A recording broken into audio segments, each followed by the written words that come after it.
Hi, my name's Mitch Blunt. I'm 24 years old and I'm currently living in Kingston upon Thames. I've drawn from as long as I can remember, really. I remember being in school, when I was in school, just drawing Looney Tunes and cartoons.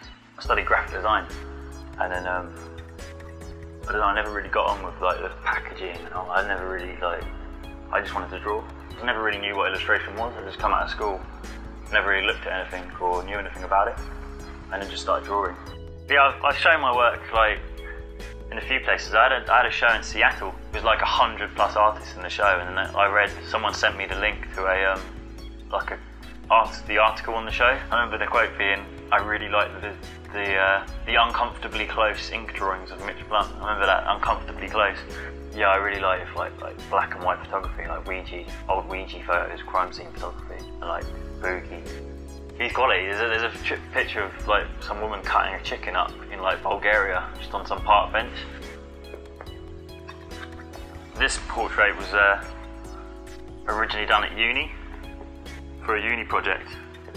It was an animation, illustration combined project, and we did Robert Crumb in the woods, just drawing. I worked with Joe Pelling, my friend.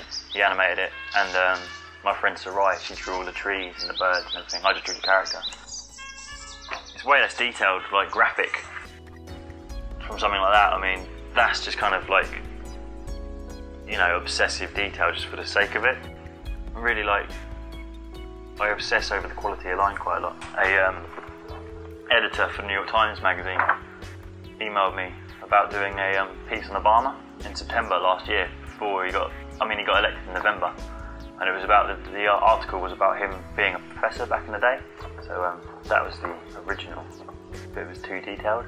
This is it, this is the drawing in print in the magazine, New York Times magazine. You can see the details been taken down quite a bit, around the eyes. Yeah, I like working late at night, sometimes till 6 in the morning, because there's no distractions, no one rings you, there's just everything's quiet.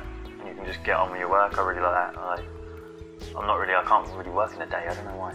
I did a couple of screen prints for a show in November last year, based on snippets, Wu-Tang lyric snippets, just black, and then I hand painted the paper on a light box and printed straight over it, straight over the black. Dr. Doom, prepare for the boom. Yeah, I think I've done t-shirts before for people, but never really it's always been more graphics and type. I drew this freehand about a year ago. I don't use any pens or pencils. Sometimes I'll do a really light sketch. I mean, I did with this for the glasses just to get them right, because it was a bit hard to get them right. But yeah, normally I just use brush and ink. Mine is 2 brush, really thin. I think I drew it twice. I ruined the first one, just threw it away. I always start with a nose first. If the nose doesn't look quite right, then I just redo it. I mean, I had loads at one point. I had loads of drawings, just paper of noses. And then I added things to that. If that didn't fit with the drawing I wanted to do, I'd use a different nose. I do that quite a lot. I'm attracted to kind of horror. It might not be that obvious, but horror's a big thing. I'm not talking horror movies werewolves and vampires or whatever. I mean the horror of life, out the door. You never know what could happen. So that's kind of a big thing. I think I want to explore that a lot in my work, more and more and more.